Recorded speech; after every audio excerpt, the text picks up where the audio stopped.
I really feel like this is like, like a throwback episode where I used to sit in my office in the early morning and just do it from here.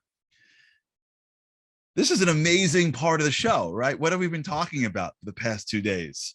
Control what you can and can't control. You know what you can't control? The flood in your basement. You know what you can control? How we deal with it. So let's do it together. We've been talking a lot about this concept. I mean, we're just living it now. We get to do it live.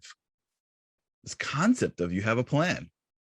Yesterday, we did it in terms of understanding the boundaries of people. Now let's talk about it from the place of understanding the boundaries of time. And we can put these pieces together and start to sort of parse out all of these invisible things that are holding us back. So yesterday, if you remember, we began talking about this feeling that we have to control people, to control our family, our friends, our kids, the political narrative. People go out of their minds. It's been quiet recently, but just a few minutes ago, we had a political explosion, and you'd see people on both sides of an aisle and doing crazy stuff. I am I could not agree more of the need of conflicting discourse. I think one of the great challenges of our society is that we just let everybody talk because we're just ready to get back to watching something. When you have people that have different opinions, that's really supposed to be amazing, right? The people with different opinions are what makes things work. If you ever studied a moment of Talmud, you'll see that a lot of the work that is being done in the study is really to disagree. The Talmud, the writers, the redactors of the Talmud could have just stated the winning opinion. They don't. They state everyone's, or basically the main dissent, and they almost invite, in the way it's structured, they almost invite disagreement. But when you see what's going on with people yelling and screaming, and you're ruining the world and the country, it's crazy. It comes from this concept that we're talking about called autonomy. This inability to discern what you can and can't control. This desire to control everything when you can't. The feeling that you have the right and the need to control things that you will never get to control. And that's what breeds a frustration, which then allows it to explode and getting upset at other people for their beliefs being different than you. It comes because you want to be in control of it. You want to run the show. And when there are people in your way, it's frustrating. Yesterday, we started to get down that road, and it's a road to continue walking on as we explore together. People, things, circumstances that I can't control. Today, we're going to get into the world of time. And this is really where it gets to be complicated. Because even in time, you can't control. Now, you think you can control your own time, right? But you can't.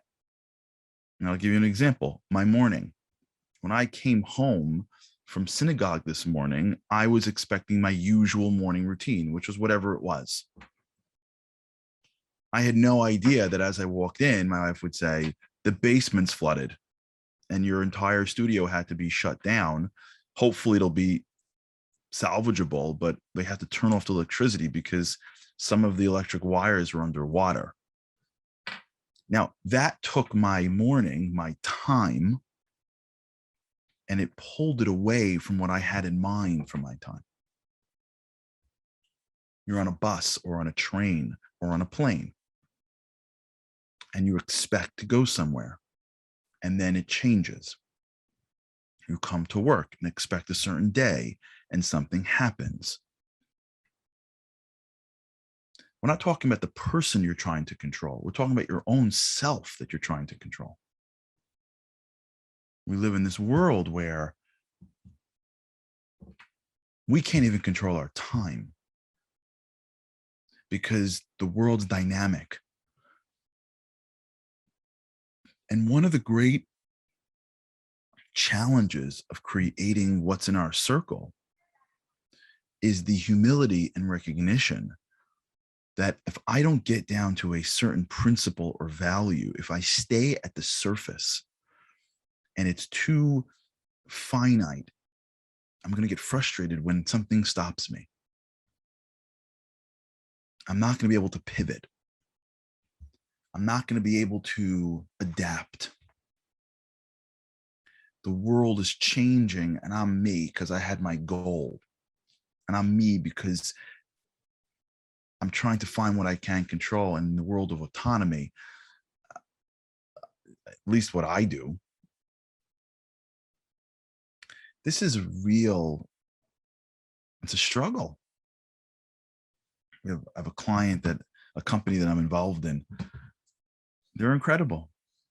They're incredible. And when Corona hit last March, I remember, the different companies that thank God I'm connected to, a lot of them just couldn't pivot. They eventually did, but they held on. There's one company. They got on the phone. They're like, what's going on? What's the new thing?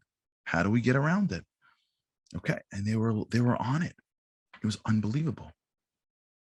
There was no, well, this isn't the way it is. This isn't the way it's supposed to be. We had plans. We were going in a direction. The CEO was like, listen, let's get it done. And she directed her team. They sent out mouses for your computer, and they emailed everybody new screen shares and immediately went online. They didn't miss a beat. In fact, they opened up an entire remote division that didn't exist before. They didn't miss a beat.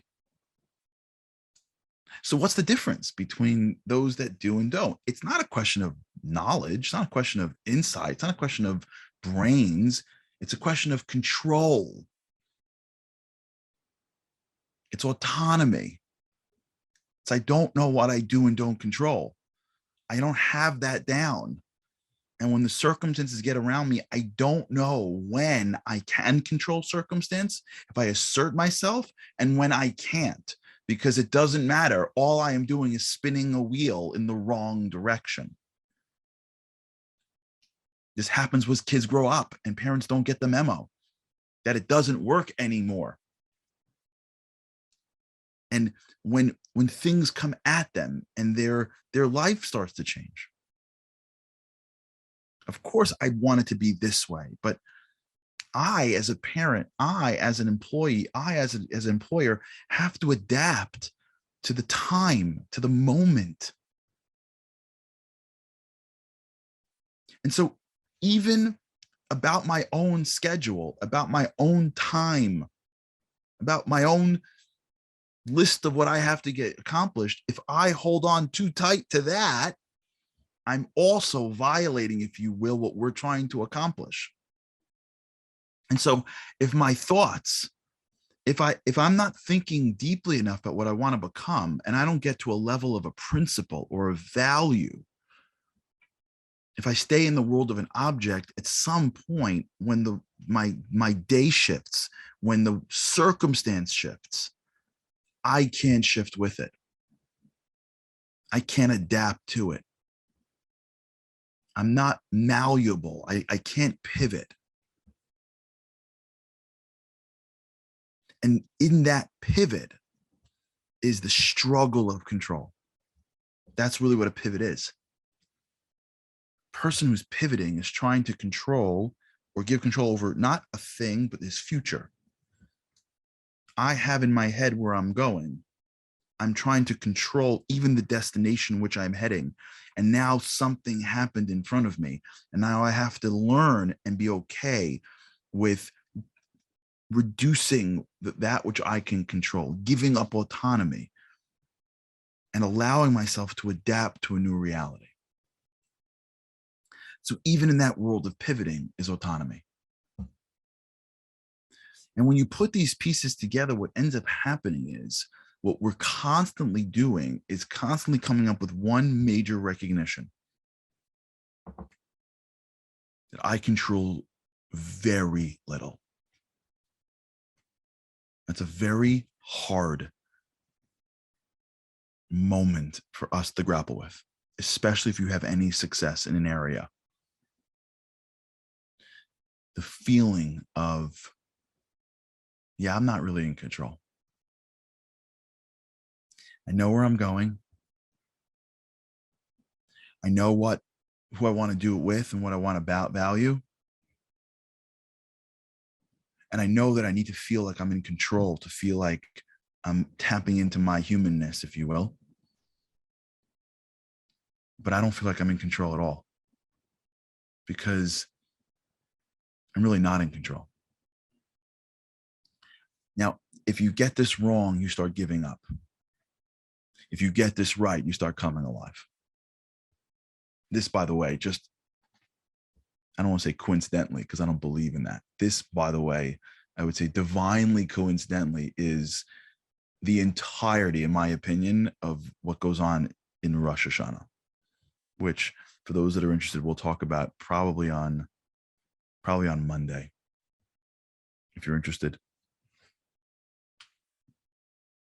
The idea that there's something bigger than me, the idea that there's a world beyond me, there's the idea that there's a plan that I don't know about, there's a timeline that I don't have access to, this humility that I can't see it to the end. I have to pretend to see it to the end to know where I'm going today. Like, I have to put the address in Waze to know whether to make a right or left off my block, but I don't really know what's going to happen 7 steps into the journey. And if I understand that in the beginning, then I'm a different human being. If I understand that I have to put a destination in just to get off my block, but the destination that I put in may not be the destination that I end in. Because usually the way life works is the life that you can have usually happens on the way to the life that you think you should have. Usually, the life that we think we're going to have is just the way to get us off our block and get us going. And along the way, there are all these opens and roads and rest stops and new paths that end up taking us off the journey. And for those who have the ability to not think, I know that I'm going here, I'm staying on the highway. I don't care if it says there's a tractor trailer that turned over. I'll just wait.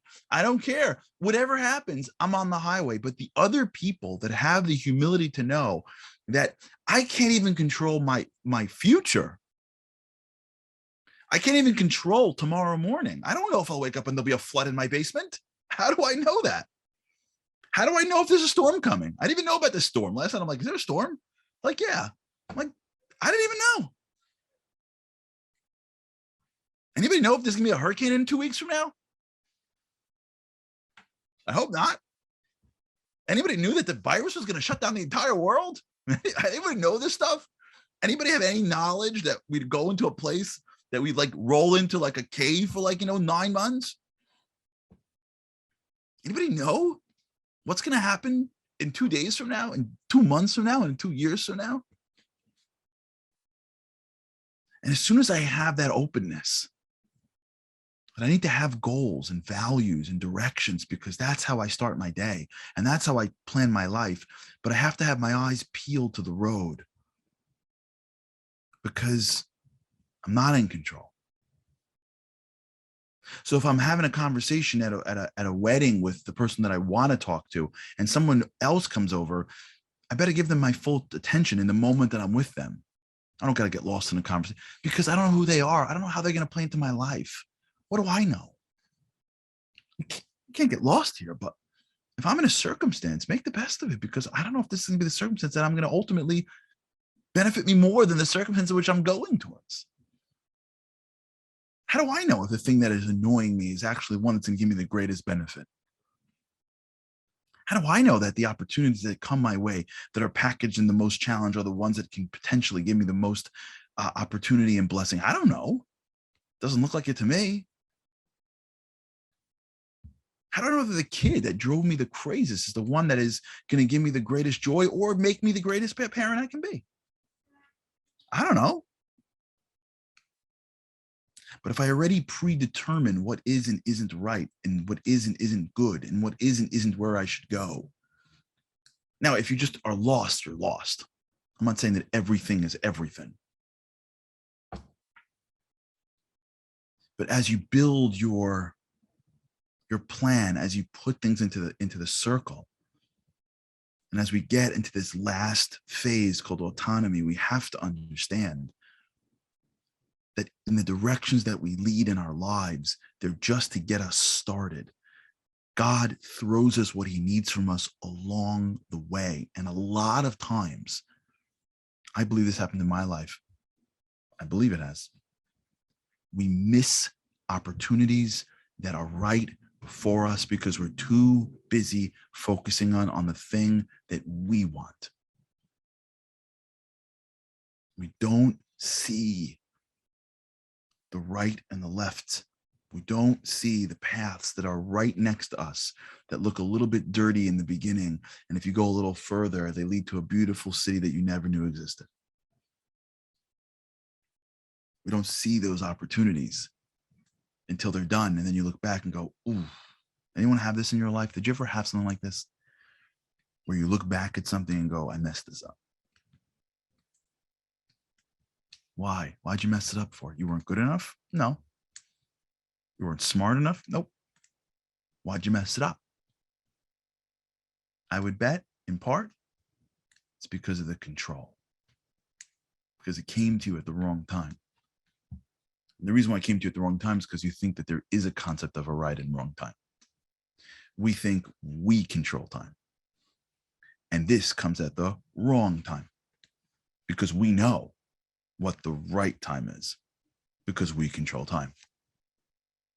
And God goes, oh, yeah, no, I don't think I gave you time yet. No. Why don't you try to like just work on like waking up? Like, let me handle time. Do you mind if I handle time? Can I just work? Can I put the whole pieces together? Do you mind just? I got the time. Everything that goes on in our lives could be the blessings or the beginnings of the blessings or the underlying elements that make us bigger people. It's impossible to see how this challenge is making me bigger or better because I'm not 20 years older at this moment. I haven't dealt with the scenario that's going to come my way in a decade that this thing is going to help me prepare for.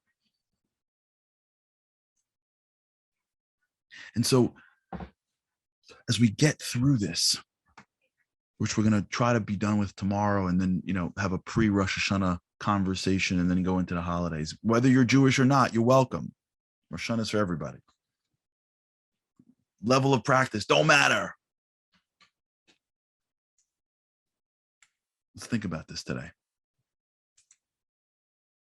Think about how many times in life we're prejudging. We're prejudging the value of something when it messes with our time and how much control we have over our time. And maybe when we go through these things that annoy us in the beginning, we realize maybe this is what I should be doing now. Maybe it was sent to me to do it as best as I can and to learn something that I wasn't expecting to learn and to be someone I wasn't expecting to be. All right, think about this.